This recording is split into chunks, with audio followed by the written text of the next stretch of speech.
that conclude the presentation. Thank you very much again for being here and all your work behind the scenes. It was 3 or 4 fire hoses, so.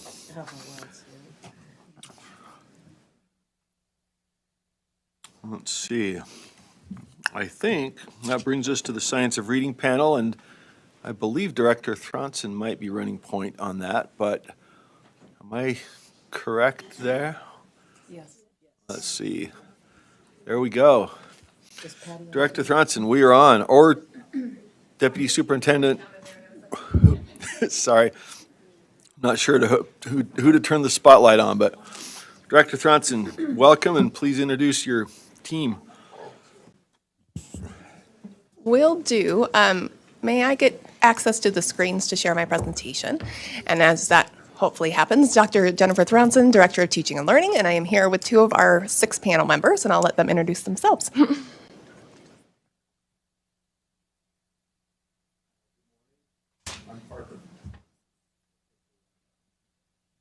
There we go. Parker Fawson. I'm M. Eccles Jones Endowed Chair and Professor in Early Education at Utah State University in the School of Teacher Education and Leadership. I'm also the Director of the Center for the School of the Future at Utah State University, which was established by the legislature. And we have a mission to engage with education stakeholders around the state to improve opportunities for kids.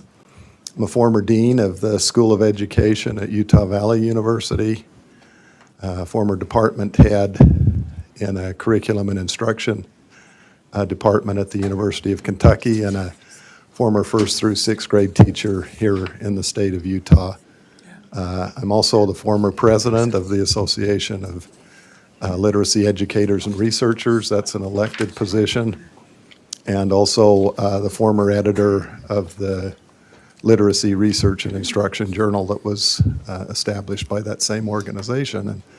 And now I'm a member of the SOR panel for the state of Utah. I'm very happy to be here. Good to have you. Professor Reitzel. Good morning. Thank you for allowing us to be here today with you. I'm Ray Reitzel. I'm a Senior Research Fellow in the Center for the School of the Future at Utah State University, former Dean of the College of Education at the University of Wyoming, former Emma Eccles Jones Endowed Chair Professor.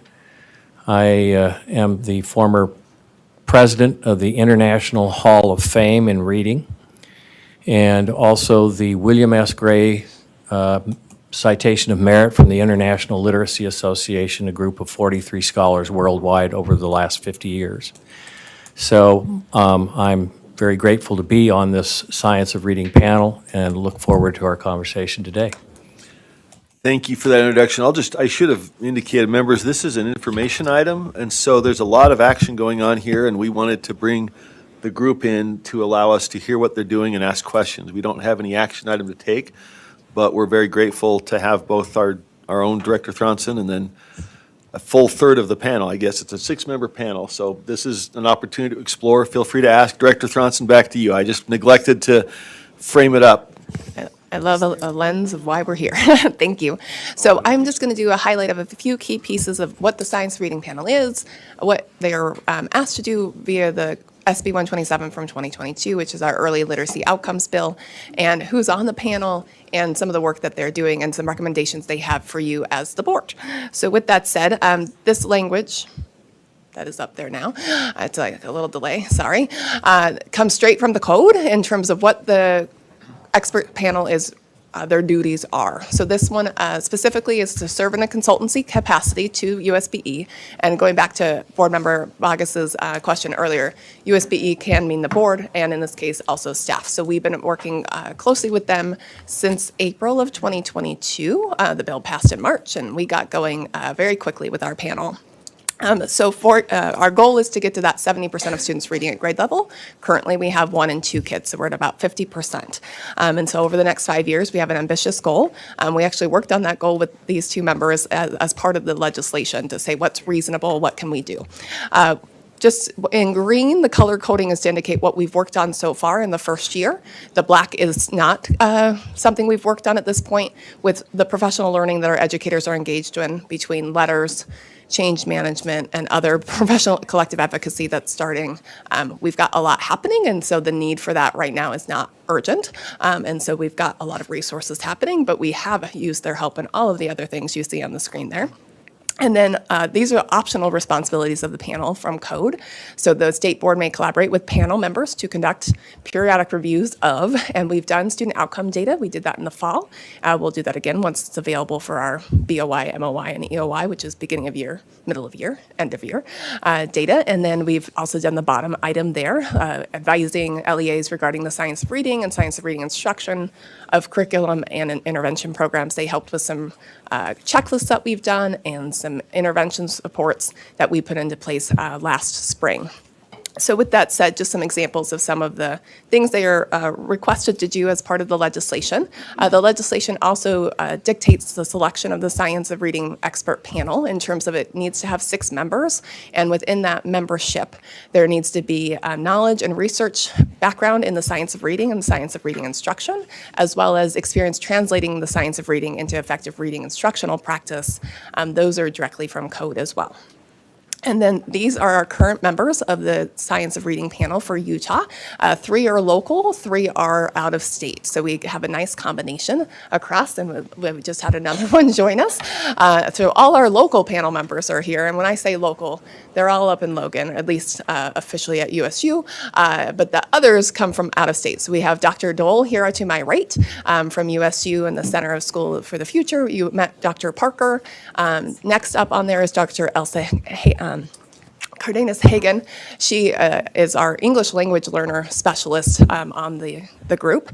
And then Patty Montgomery, she's a consultant that works actively here in Utah in our schools, advocating for effective literacy practices. You met Dr. Reitzel, and then Dr. Angela Rutherford is from Ole Miss. She has helped with the Mississippi Project in advancing their literacy practices. So we've been able to lean on her expertise of how their rollout over the last several years has gone and kind of learn from their ways as well as their mistakes so we can prevent some of those mistakes in our system. Director Thronson, if Yes. just before you go to the next, we got an introduction from Professors Foss and Wright. So would we mind maybe just Sure, give Dr. Dole absolutely. just a minute to introduce herself? So just, okay, I was like, it's not very long. I'm sorry, would you repeat your question? We just want you to tell us a little bit about yourself. We got to hear a little bit about your colleagues, yeah. Professor Reitzel and Fossen, so. Yeah. 2 years ago, I retired from the University of Utah. I have been there.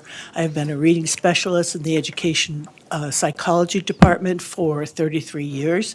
When Parker asked me to join him 2 years ago for the Center for the School of the Future, I jumped on it. I'm a member of the Reading Hall of Fame. My name is known nationally because of the research articles that I have written, as well as working with school boards, working with state superintendents, working with teachers and coaches. I mean, I've worked with them all, and actually all over the country as well. So I do bring a lot of experience in my over 40 years. And I might add that I started out as a classroom teacher. Thank you. Thanks, Director Thronson. Thank you. So far, just giving you a summary of some of the things that the panel has helped us with. It's been a year, so we've covered a lot of ground in that time, but I wanted to give you some examples of the work that they've consulted with us on. So part of the legislation related to curricular guidance for the LEAs on how they select instructional materials. And so we put out checklists and resources related to core programs and supplemental software programs to support LEAs in being able to identify curriculum that meets science of reading standards, as well as communication planning. They were integral in kind of developing how do we want to communicate the progress that this legislation is making in the 5 years that kind of the charge is. And so we put out quarterly briefs that I send to you every quarter to kind of let the field know. We send it to legislators. Basically, anyone who is on a list gets that information to help people to know the progress that's being made. And that was definitely a recommendation of the panel for just transparency of what's been happening, but also a celebration of the work that's being accomplished. Then we've got qualification criteria for our science of reading faculty positions. So our universities get to hire science of reading faculty if they so choose, as we talked about in a committee last month. They helped with the qualification criteria, like what should be kind of the non-negotiables for when hiring for those positions.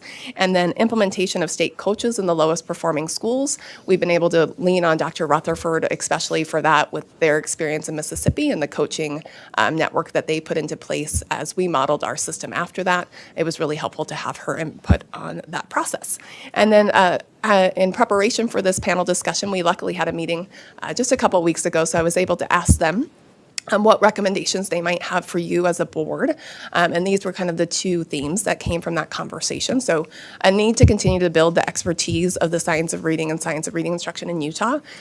We're not done just because we've got our 2 years of letters completed. There's more to the science of reading than just what we're getting in that initial professional learning. This will be an ongoing development and growth for our educators, and so just that need to continue down that road. And then the definition of science of reading and science of reading instruction.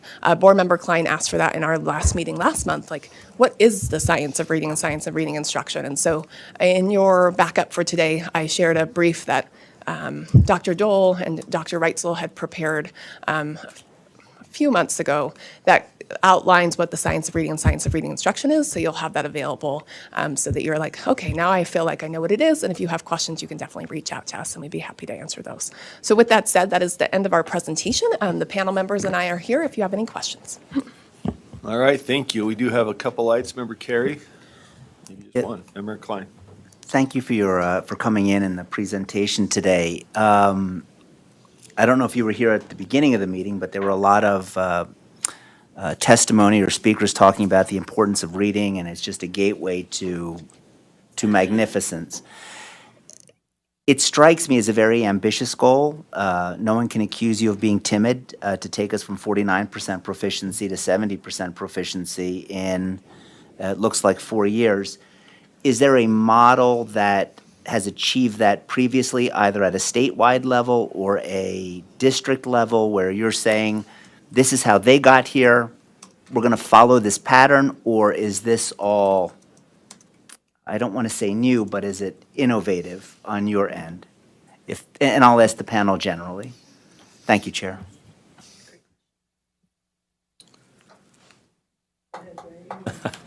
I think probably the answer to that is both.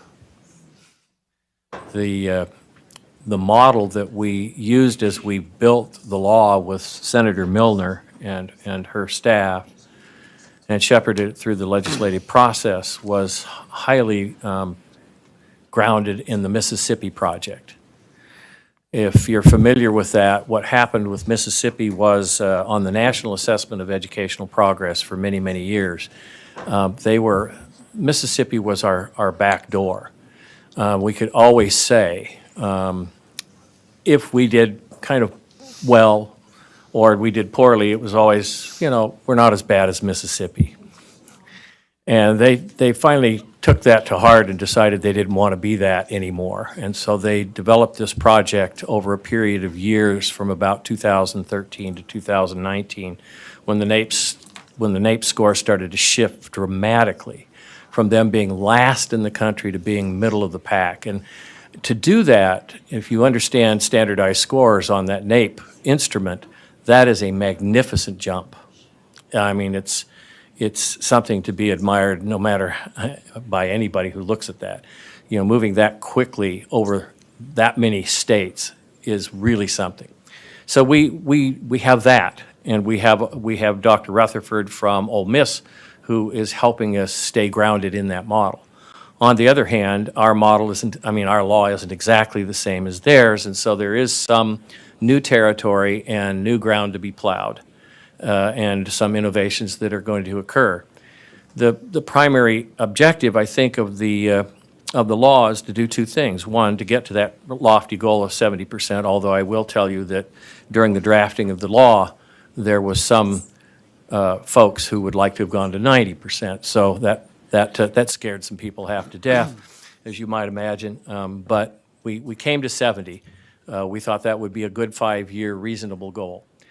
And so that's very important to note. The other thing is that we've got to build capacity in the state for the science of reading at all levels, from the levels of teachers to coaches to school leadership to university faculty. We've not had a lot of that in the state. And I think many of our primary ambitions are that we can one day get enough capacity built that the three of us can truly retire and leave this to the next generation. I hope that answers some of the question at least. Thank you, Professor. Member Klein had a, oh, did you have a follow-up? Sorry. Okay. Member Klein, then Vice Chair Earl. Yes, so I'm looking at slide number 2. I don't know if we can go back to there, but I'm just wondering how, but we've got the line just above the black where it says partnering with ULEAD to develop and implement an online repository of resources. And then the second to last bullet point that talks about the university teacher preparation program and deans of faculty literacy leadership fellows to advance the science of reading and the science of reading instruction. I'm just wondering how this, I know as a board, we are tasked with creating standards and not curriculum. And I'm trying to see how this is not the same as curriculum or mandating a certain curriculum when everything is being controlled for what is taught, the resources being taught, how it's taught at every level. And so I don't know if somebody can speak to that. And also, second question, I'll just put it out right now.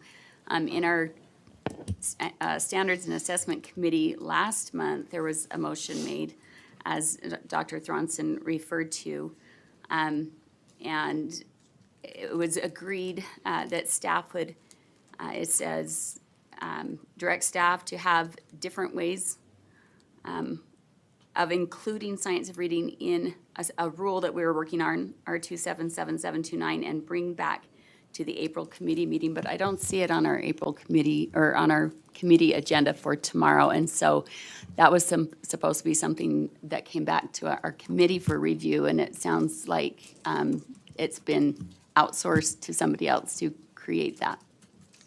I'll speak to the second one first because it's easier. The higher education is the responsible party for the faculty members, and so after Board Member Earl's comments around shouldn't this be USHE, we agreed and sent it to USHE for their consideration. They'll make a decision of whether they want to use it or not. And then for the first question, the partnering with ULEAD to develop and implement an online repository, that goes back to the AIR contract you passed this morning. It's that repository of resources, and so our panel's been involved in that.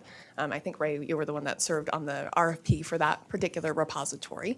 And the second one, coordinate with educator preparation. The example I would give, if we've been working with the deans around their hiring for the faculty, they've had challenges around hiring for faculty. We've done some brainstorming with them, those pieces. In terms of the curriculum, there is no curriculum for higher education. We do have competencies that are required by board rule for the science of reading already that I think we published in 2018 or 19 with the board.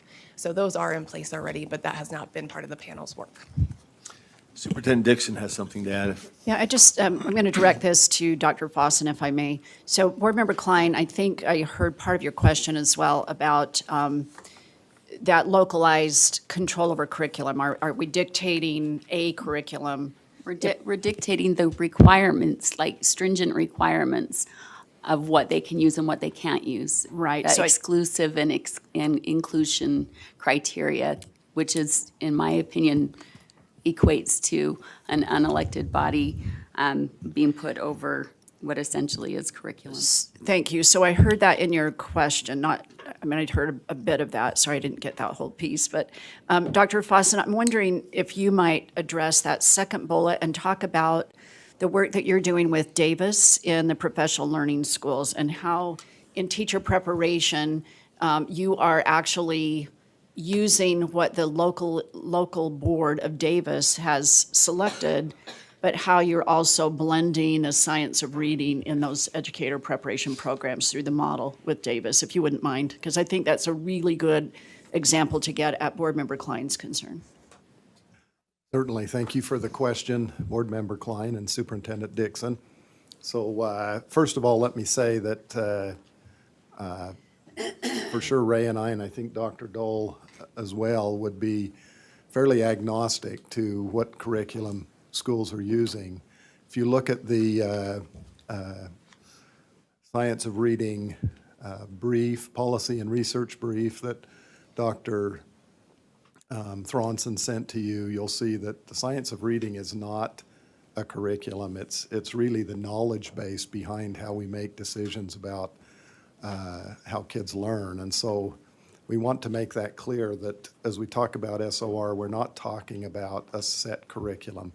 We're talking about knowledge that has emerged over several decades that have really helped us refine our understanding of how kids learn to read and write. In relation to the teacher preparation pathway, we started 2 years ago something that we call a Teacher Academy School. These in partnership with Superintendent Newey in Davis District and his staff. These schools are established to help embed teacher preparation in the context of a K-12 school setting, and in this case, it's 2 elementary schools in Davis District. We have students from Weber State, USU, and also Western Governors who flow through these 2 schools. They're mentored by teachers in best practices for instruction. There's a whole bunch of benefits we're seeing coming out of this, one of which is that these teacher candidates have an extended experience working with professional educators within the context of their classrooms and really come into the profession with 2 years of experience behind them. So in that case, I'm not sure if that addresses Superintendent Dixon what you wanted me to say, but yeah. I guess the point I was, yes, and I was hoping the point that you would make also, it's that where you started, that Utah State doesn't, or Weber, or WGU doesn't say you will use these I see. materials. The Yeah. pedagogy is focused on the science of reading. At least that's what I observed and heard in my Yeah. visits. Is Yeah, that correct? Absolutely. We're using the curriculum that these districts have identified as the curriculum for their classrooms, so. Okay, I think next up was Member Vice Chair Earl, then Thank Bogus, you. then Lear. Thank you for coming today. Just when I hear building capacity around the state, what I'm hearing is, and tell me if I'm wrong, I'm hearing building an expertise on the ability to teach children how to read and teach educators instructing them how to read. Is this what you're understanding? So that we have a large group of professionals who can engage with each other, right, and help each other to, and so when you say build capacity, it's that strengthening and that building of throughout. Okay, I just want to make sure I was hearing that, unless there's anything else to add there. Thank you. Member Bogus. Thank you, sir. I appreciate you. I was very excited when this document came out, what is the science of reading? Because when people ask, I say, well, I believe it's this, but I would like a definition. But as I read this, it says, it's this. On the other hand, it could be this. And there's not a lot of clarity to it. And I'll just read that. You made a little face. So it says, the science of reading is based on a corpus or collection of research studies that describe the cognitive or mental processes that underlie how humans learn to read. On the other hand, it's a collection of classroom-based research studies that validate how reading is effectively taught in schools. So we're saying it's this, but it's this. It just seems like it's 2 sides to a coin, and I guess it's all one coin. But if I were to describe it in an elevator speech, 30 seconds or less, when somebody catches me in a school, what do I say? I'd like to answer that because I had a problem when the piece was formatted because there's SOR and then there's SORI. Okay, so SOR is how do individuals learn to read? That's all it is. SOR does not tell us how to teach reading. And that's one of the biggest problems that we have as educators, to try to get people to understand that you can't go to SOR and then tomorrow go to your classroom and know what to read. I mean, know what to teach. You can't do that.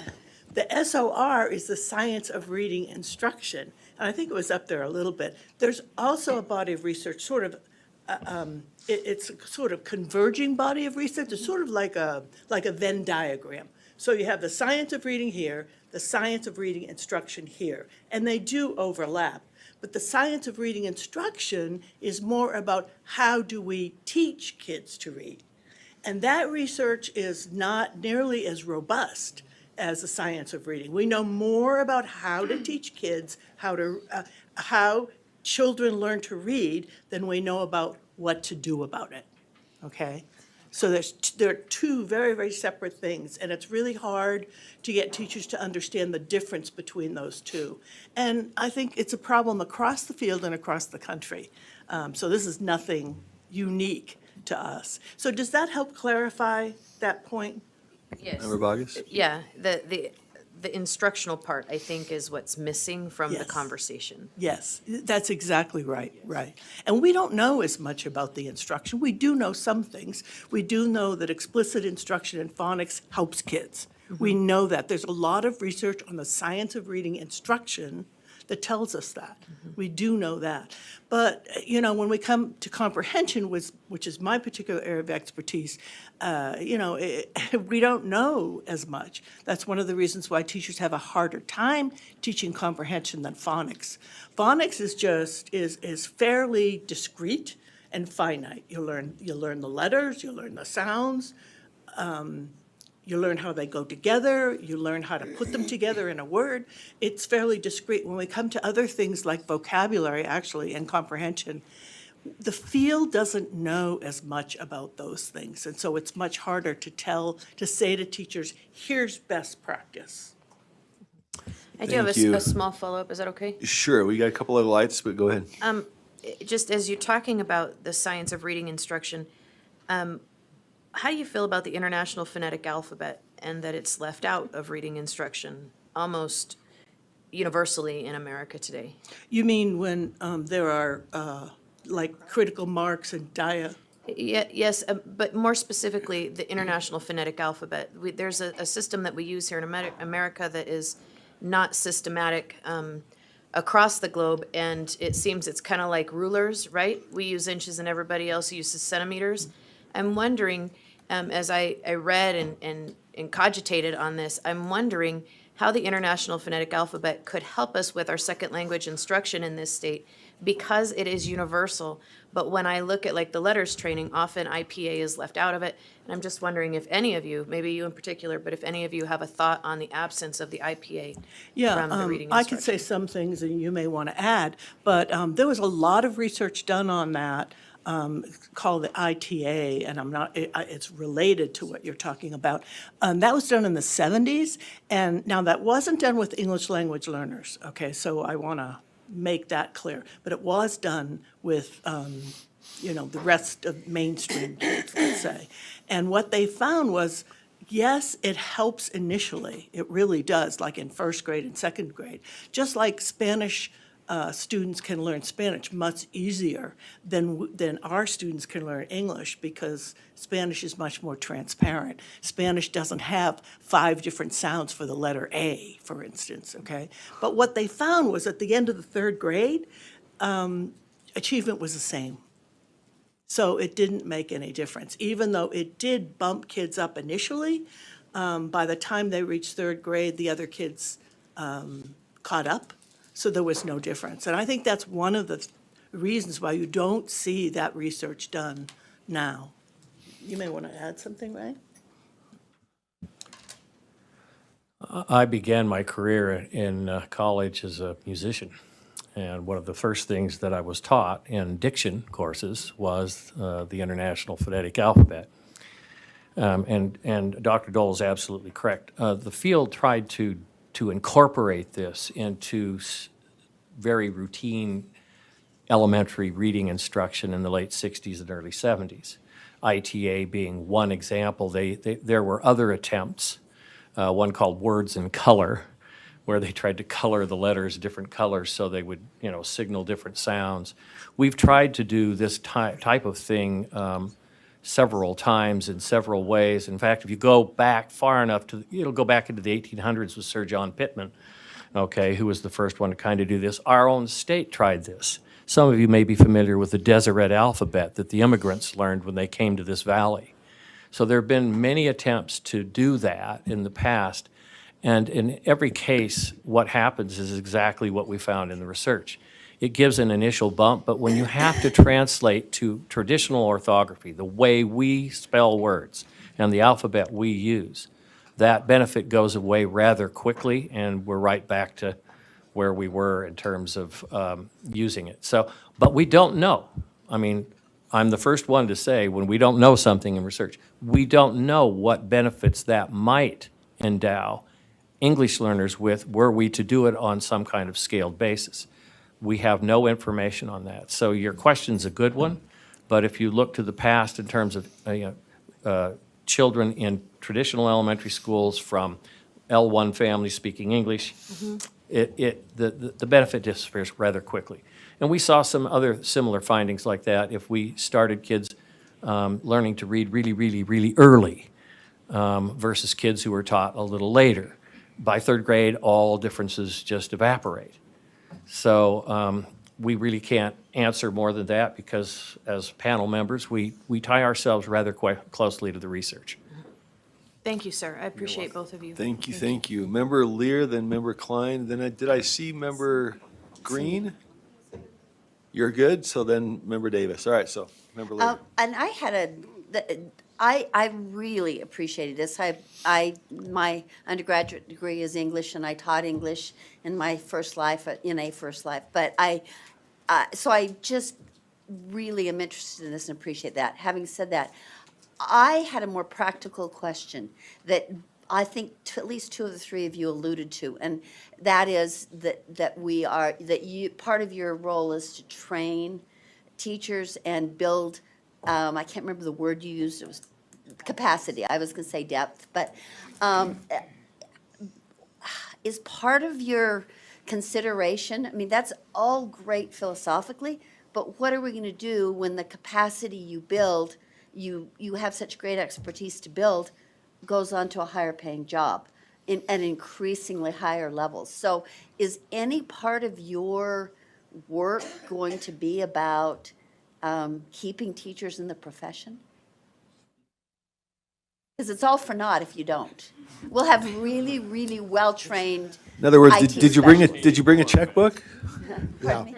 I said, in No, other words, did you bring a It's checkbook? not just about money. Go ahead. I mean, it's about a lot of, you know Yeah. better than I do, it's about a lot of things. But it will be all for naught. We'll have, like I said, really, really well-trained hairstylists. Right. Yeah, I think that, Exactly. So do you have any thoughts about that? And that might be any of you or Jennifer or anybody, because I just can't, this Can doesn't I- help if we can't keep Can I wade in on the that? teachers with their, in the field. so a great question, and it's one that I'm not sure we control the answer to.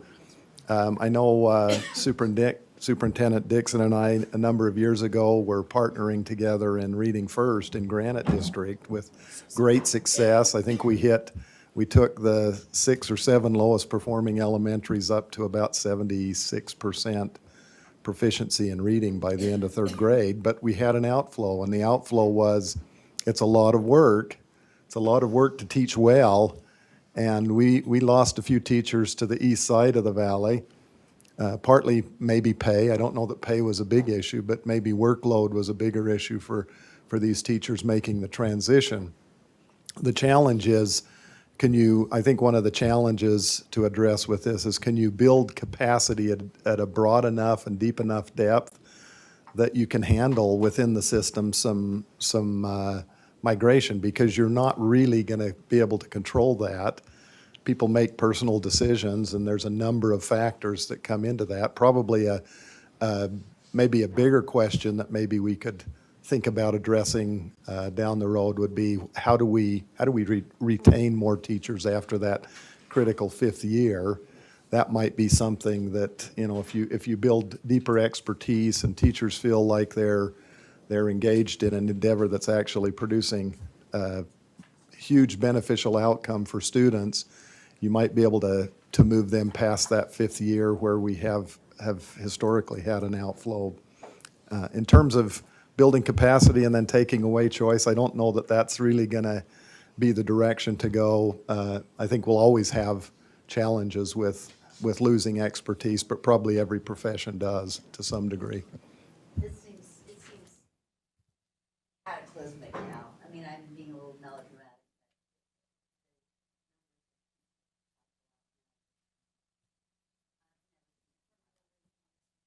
So I All would right. like to add something. Go ahead, Dr. Dorr. And probably that's where you're going, Ray, as well.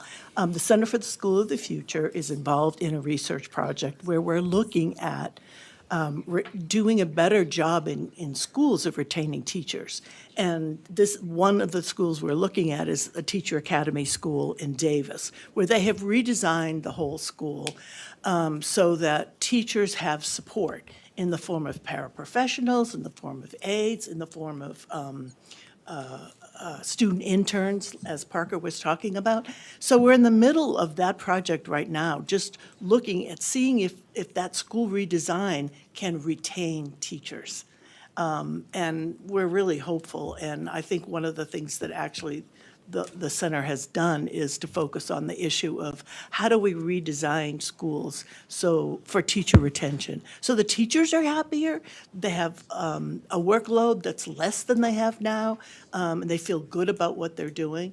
And actually, the preliminary results from the Teacher Academy study that we're doing is that this particular school in Davis, the Teacher Academy School, makes happier teachers. And teachers who feel more supported, and supportive as well.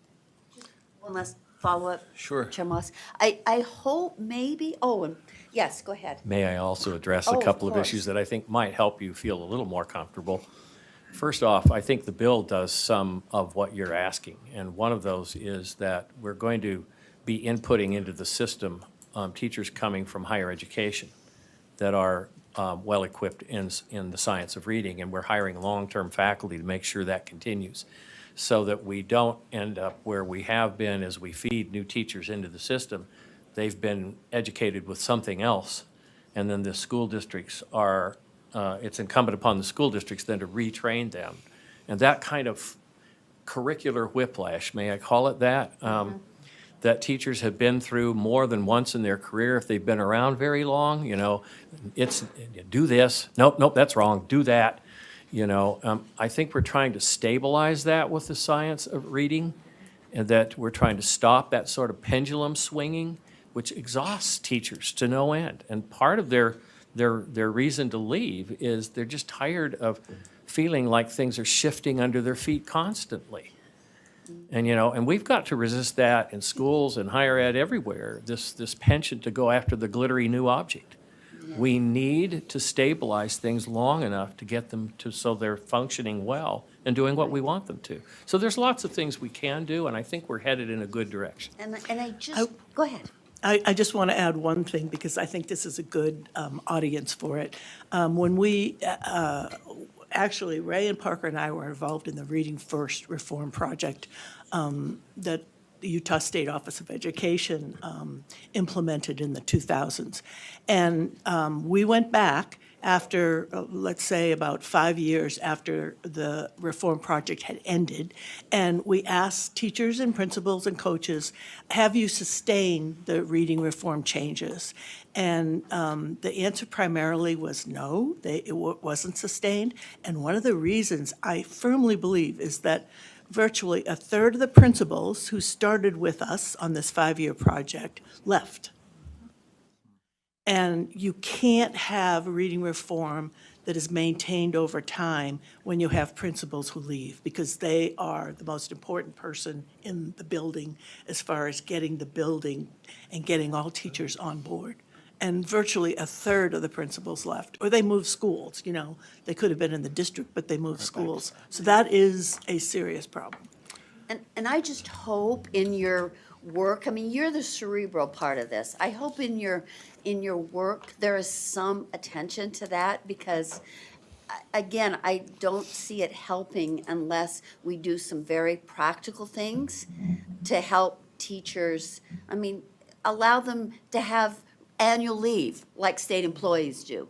Allow them to have childcare on site. Allow them to, a few things like that are very practical and way boring for you guys and way beneath your pay grade. But unless we have that connected, converged with what you're talking about, you will give us great resources and insight and depth, all for naught.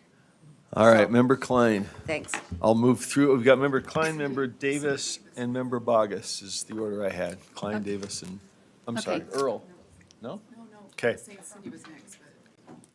I had Klein and the Davis, but whatever. We'll all get there. Okay, so just to follow up from my previous question, just a statement, I still don't see how, if the materials are being controlled to the point that schools don't have a choice, it's not the same as dictating curriculum. And by that, from the contract, I was reading that all of any materials that do not align with or science of reading will be removed. Like everything has to align. And so to me, that is a controlling of. And if that's the case, what if hypothetically science of reading becomes, like you said, just the next shiny thing that didn't work?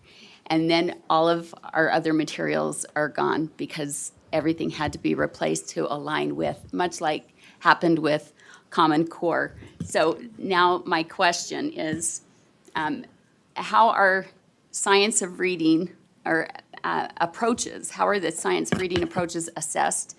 And what digital tools are required, and to what extent are kids assessed using those tools? Is it 50%, 75%, 100%? And what are the names of those tools if that's what's being used? And how is that different from what's been used in the past 10 years here in Utah? Who'd like to take that one? You can focus on the final question. I think, is it fair to take the first part as a lead up and just address the final question that you presented to the panel? Because we do need to move around, but if you cut the Science reading the approaches, question there. how are those assessed? And what tools are used to assess those, and how much are they, at what percentage are they being assessed in that way, and how is it different than what we've been doing in the last 10 years here in school? Dr. Johnson? Yeah, so right now we have the benchmark assessment and then the state end-of-year assessment. Those have been placed for more than a decade. We've had the Dibbles Acadience now for 12 years, and then RISE, SAGE, CRT for decades. So the assessment amount hasn't changed in that decade time. So the assessing's not being changed No. at all, and so no additional assessments using digital technology? No, So it's simply the instruction and the materials that are changing? correct. Okay, thank you. Member Davis? Thank you, Chair. Well, first, I agree with Member Bogus. I'm a big proponent of the schwa and think we need a little more understanding. But having said that, I really appreciate the work that's being done. I know we put a lot of money in, from our CARES money, into letters training. And I talked to a teacher in one of the areas that I represent, and I said, "Are you still speaking to me?" Because it's a long time. It's a 2-year big, massive commitment on top of everything they're already doing. And she said, yes. And I said, I know it's hard. And she said, it is hard. But she said, you know what else is hard?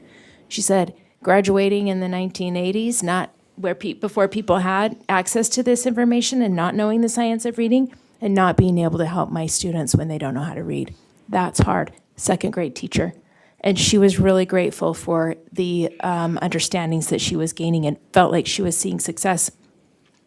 But I guess my question leads, you said when the principal attrition came, it was hard to maintain.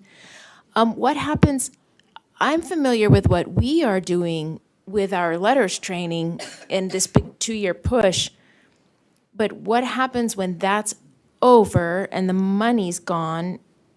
Are we working predominantly through principals or curriculum directors to help train teachers and these new teachers that keep coming on board? Like, what's the plan?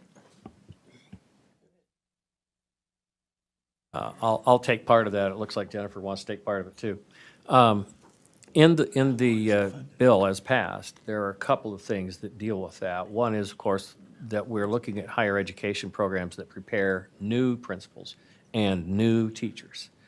And that all of the graduates of these programs at one point in the near future will be required to pass the Reading Foundations test or assessment that is tied to the science of reading and the knowledge of the science of reading. So higher ed is supposed to perpetuate this as they prepare new teachers and new principals, so that as they come into school environments, if there is this rotation that we continue to see, that we're getting people coming in a different condition than they were. Not a teacher who came out of the 80s and had no clue what, to do for children when they didn't just combust into reading somehow. It was the old, whole language days back when all you had to do was sleep with a book on your head and you were going to learn to read. So that I think is one thing you can look at quite clearly in the law, that deals with that long-term replacement of people in schools, teachers and principals. And so higher ed is going to be key to this, and we have to have that partnership with them, or you're right. We're going to have a problem downstream if that isn't happening, because our replacement teachers and principals will not be trained then either. Member Earl, Vice Chair Earl, and then we've got Member Bogus. Did I Yeah, I'll be miss quick, anybody? because I know we're starting to get into other time, but I just wrote down a couple of things, just from Board Member Lear's question. It just got my mind prompted into thinking about how do we retain these teachers? And I think moving towards sound scientific practices does that. In other words, someone who becomes competent and capable of creating an environment where children will succeed in reading through rich literature, through practices that increase their chances and ability to read, you'll retain those people because they're seeing the successes and they have the ability to maintain those. And so as our universities are producing higher quality candidates that have the reading skills, I think there's a natural progression that they're going in and they're not going in and then learning, right? They're going in prepared to engage. And I just think there's that element of expertise or that element of success that they begin to fill. And there'll always be that competition out there, but I do think that I think we'll see the success there. And then I'm trying to listen to what Board Member Klein's saying, and I think in what I'm hearing from her is, and this could be wrong, but she can tell me after we're done here at lunch, but what I'm hearing is this sounds like a package, like what is it, SRA program, but I'm not understanding it that way. What I'm understanding is the research that is successful at knowing how children learn to read and also how to teach them to read. So it's the research component. So it's not, that's why you can't nail it all the way down, because research is continually to be improved upon so that we can better ourselves. And so that's how I'm understanding it. Not necessarily, and maybe there are people out there marketing their curriculum as science of reading, and it has specific components, of science of reading, and then it's a marketed thing, right? But I guess I'm not seeing your engagement the same way. Is that maybe accurate? Can you just confirm that? Anybody like to?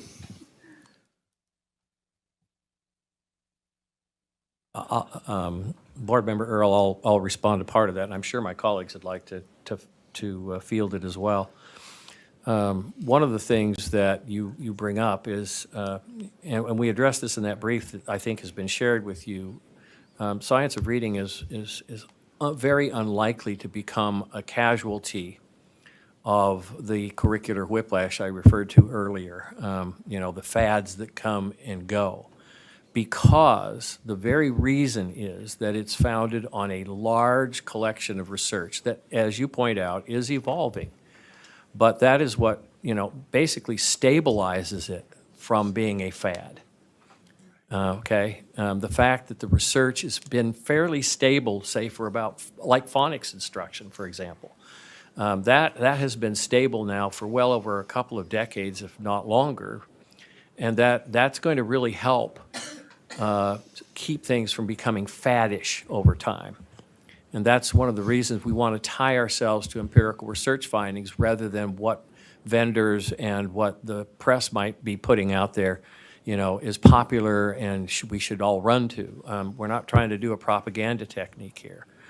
And so that's really important that we get out of that old cycle of what's clever and cute and coming through right now. I mean, there's a wonderful podcast, if you'd like to listen to it, called Sold a Story that kind of tells about what we've suffered through for the last 20 years with this business of curricular fads.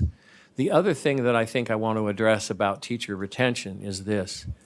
the teachers I know and have worked with for over 40 years in this state and Wyoming's teachers as well, money isn't the issue, okay? That's not what's driving teachers out of the profession. It's, the most important thing a teacher can feel is a sense of self-efficacy. I made a difference with kids. That's what teachers want to do. That's where they come from. That's where their heart is. And if this science of reading work can lead to teachers feeling that they're making a difference, they can see it in how their children are progressing, then we're going to retain more teachers, because that's what they go to work for every single day, is to make a difference in a kid's life. So I hope that helps a little bit too. Thank you. We've got Member Bogus and Member Norton. Member Bogus, did we already cover yours? You've had a couple. I just have a couple follow-up Could we questions. do it, could we turn to Member Norton and come back, because I want to spread it around. Let's do it, okay. Member Bogus, go for it. Okay, so, I do believe it was you, ma'am, and I'm so sorry, I'm not great with names, it takes me about 3 weeks. You spoke to something to the effect of, that we redesign, that someone is looking into a redesign for teacher retention. And I just, we've spent well over 15 years now talking about student-centered learning, that we need to consider the needs of the student above the needs of the adult. You get principals who beat up on teachers proverbially and sometimes literally, because they are so self-centered about all the adult needs that they need to be more focused on the student needs. And so I'm wondering how you respond to that argument about that. And I know that I'm going to ask like 5 questions. You can pick one to answer. Okay. I'm also, you mentioned principals coming and going. My experience, 22 years in this business, leads me to ask the question, how many of the principals that are engaged in these behaviors that you discussed, how many of them were ever actually successful teachers? And I say that as an objective statement. And then what is or was preventing college readiness in teaching reading? That's just another question. And then I know I'm going to ask, and you, like I said, pick one. Pick one. I don't care which one. I don't see a clear distinction when you answered Member Klein's questions, and maybe it's because I was writing, but I didn't hear a clear distinction in the question, how do the approaches of the SOR instructional approaches significantly differ from what's been done in the past in this state? And if this is newly emergent, are our kids essentially being experimented upon? Because I don't see a clear distinction between what we've been doing and what this is. And then if you have a Google form, I have some more questions. But kind of a joke, kind of not, All right. because I would love to pick your brain. So just pick one, please, and thank you. I appreciate you. Thank you for were giving all- the buffet option. So take it away, and then we'll move to Member Norton. I'm going to talk about the reading wars. And the reason why what's happening in a lot of schools in the country is not consistent with the science of reading is because of the reading wars. And it all comes down to a simple dichotomy between how do you teach kids to read? Do you teach kids to read by, say, by showing them the word cat and saying, this word is cat, this word is this word is help, this word is jump, okay? And the kids memorize it. That's one. The other is you learn jump by you sound out the words. And that has been a debate for 70, 80 years. And despite the fact that now we have research that clearly answers the question, phonics is best for all kids, okay? We have an answer, yet the reading wars haven't stopped. And actually, we're shocked about that, why they haven't stopped. But there still is a strong belief in this country by, and I would have to say, a lot of higher education teacher educators, that you learn to read by loving books and having books you just keep reading books. And the more you read, the more you're going to learn to read. So you don't need phonics. All you need to do is just keep reading, and you will pick it up. And I think the part of the problem is some kids really do learn to read that way. You know, maybe 25% of the kids, but 75% of the kids don't. Maybe one or two of you learned to read that way, but most of us did not. I certainly didn't, and I think I'm pretty smart, but I still needed phonics. And so the answer to your question about, you know, why is this still happening, is because of those reading wars. The one thing I have to say, having, you know, done work across the country, is that Utah really is in better shape than a lot of the different parts of the country. Because in all the time I've been in Utah, I've never seen a lot of antithesis towards phonics that you see in other states. There are some states, it's just, you can't even say the word phonics. So that's my answer to that, and I'll stop there. Ray? I'd like to respond to Board Member Klein's concerns about curriculum. And I think Jennifer can confirm what I'm saying.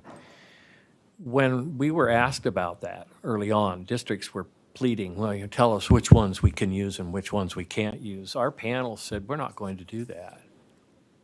We're not going to tell you what you can and cannot use. What we're going to do is tell you what the science of reading research says about what makes for good instruction for children. So we're looking at science of reading instruction. And what we provided to them was a series of recommendations and tools to use to make choices, rather than saying, this is the banned list of things and this is the approved list. Again, we're trying to build capacity in our people, and we want to build that capacity for making good choices based on the science of reading. Because there are a lot of materials out there that are not, and that's part of this Sold a Story podcast.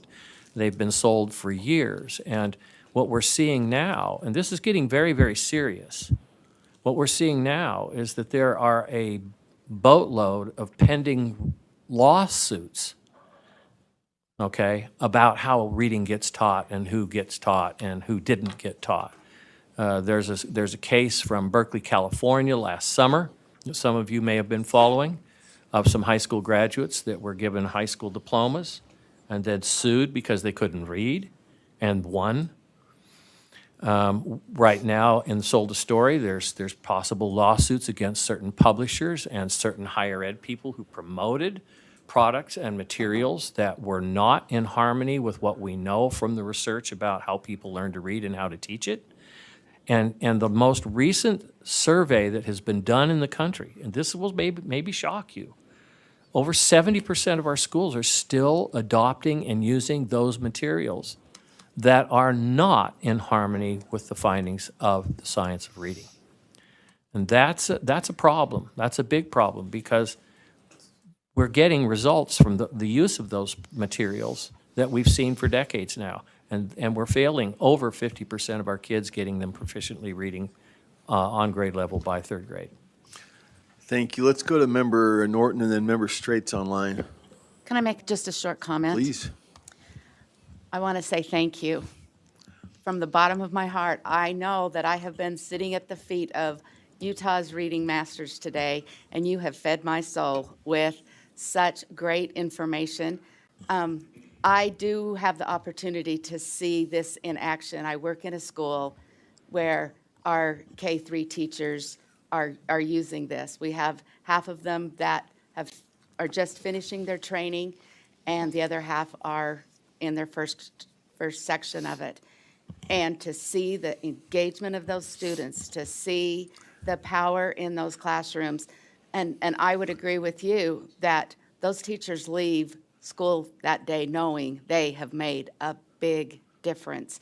And I am so impressed. I've taught for a long time, and I just am so grateful for your time today and for, you know, providing more clarity to myself and our board. And this has been wonderful. Thank you so much. Thank you, Member Norton. Member Straight is online.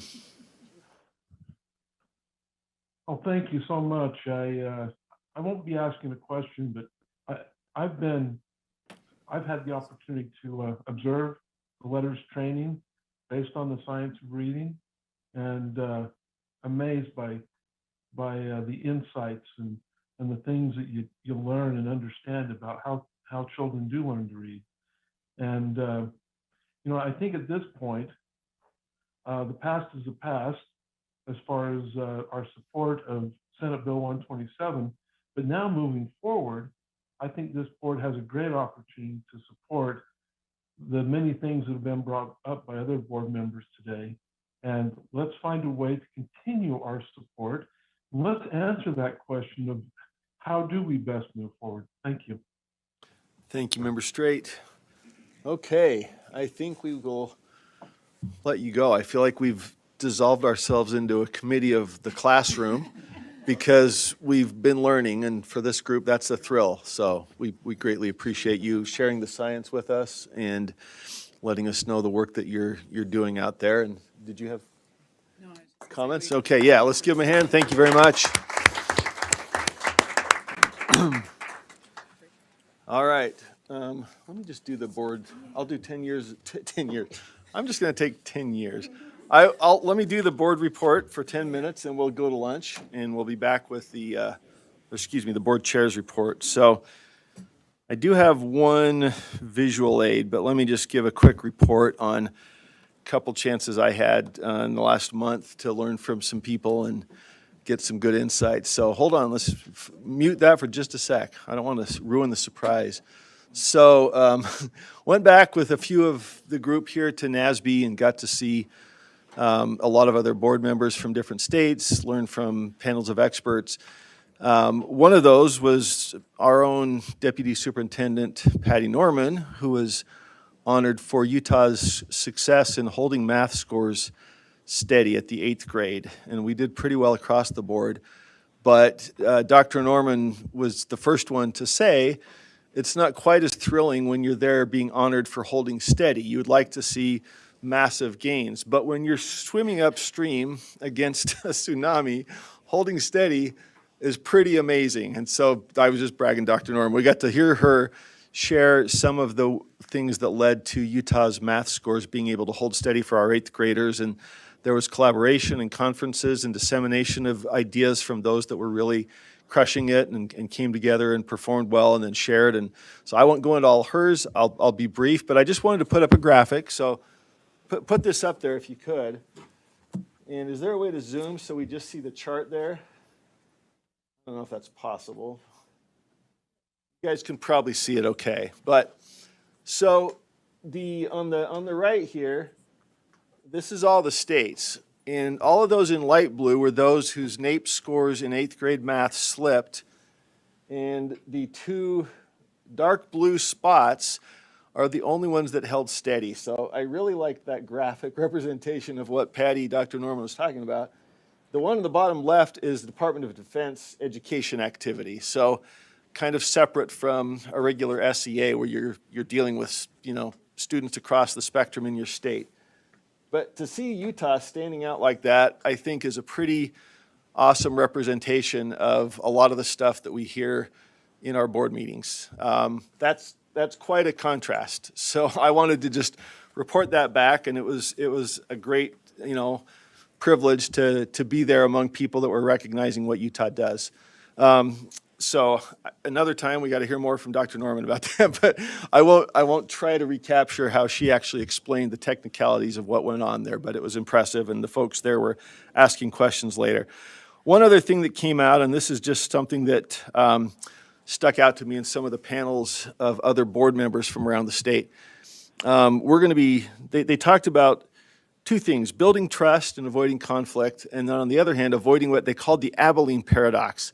Anybody ever heard of the Abilene paradox? So throw that up there if you could. I had not, but somebody that I've followed for years with an EduWonk blog, he's a policy writer and now on the Virginia Board of Education, talked about how sometimes discussions result in a form of groupthink where people don't express themselves and they end up going to Abilene when nobody actually wanted to be in Abilene. That's where it got the name, and I had to Google it and learn about the Abilene paradox. So he said one failure you can fall into is that, the failure to get underneath of what people actually think. On the other side, he said, bodies like ours can fall into conflict. And so in between there is a good, reasoned, respectful discussion where you actually get to the bottom of what people think. You don't fall into groupthink, but you explore each other's opinions in a respectful way. And I greatly appreciate how we do that here. And I think in organizational theory and practice, we're going to talk tomorrow about our strategic plan. And it's going to be a great opportunity to talk about ideas and where we've been and where we want to go. On this point, and the other point of having good, solid trust and collaboration, you've probably heard the phrase that culture eats strategy for breakfast. Anybody heard this one, or maybe that's new? It's something you hear in organizational study. And strategy is critical. We're going to do that. But strategy is implemented by a group of people that have a culture. And so I think that's an important part of what we talked about back there at NASB. And I think we've got just a great group of people on this board. And I appreciate everybody's opinions and perspectives. And as we start to think about how to do our strategy, I hope we'll continue with that culture. And I think we've heard today a lot of perspectives from different people's backgrounds and philosophy that went into that science of reading discussion. So I thought that was a great insight and appreciated sort of reflecting on how we go about that here. One last point, and this is a cultural point, again, where Utah came out. So that was the NASB thing. I also got to go to a Sutherland event. Some of you also, I think, attended that one. And one of the comments there that stuck out to me, also related to culture, it was somebody from another state and not of the predominant faith in Utah, and that was relevant to his position. He said, members of my particular faith tend to do better in Utah than they do in other places, even though, he said, there's sometimes discussion of a predominant faith in Utah. He said, there is a culture here that benefits everybody, and that person was happy to be part of that culture. So I thought I'd pass along that compliment as well, that there was a sense from somebody who was not necessarily one of the mainstream group here that said, you've got a good culture. And it does take that kind of culture to create a great school system. And so they talked about families and teachers and parents and administrators and feeling like that was a great environment in which to raise kids and have them educated. So wanted to share that as well. And I just greatly appreciate that opportunity to represent Utah. It's always good to be out on the road and hear those good things about the things we're doing here. So thank you all. And with that, we can go to lunch.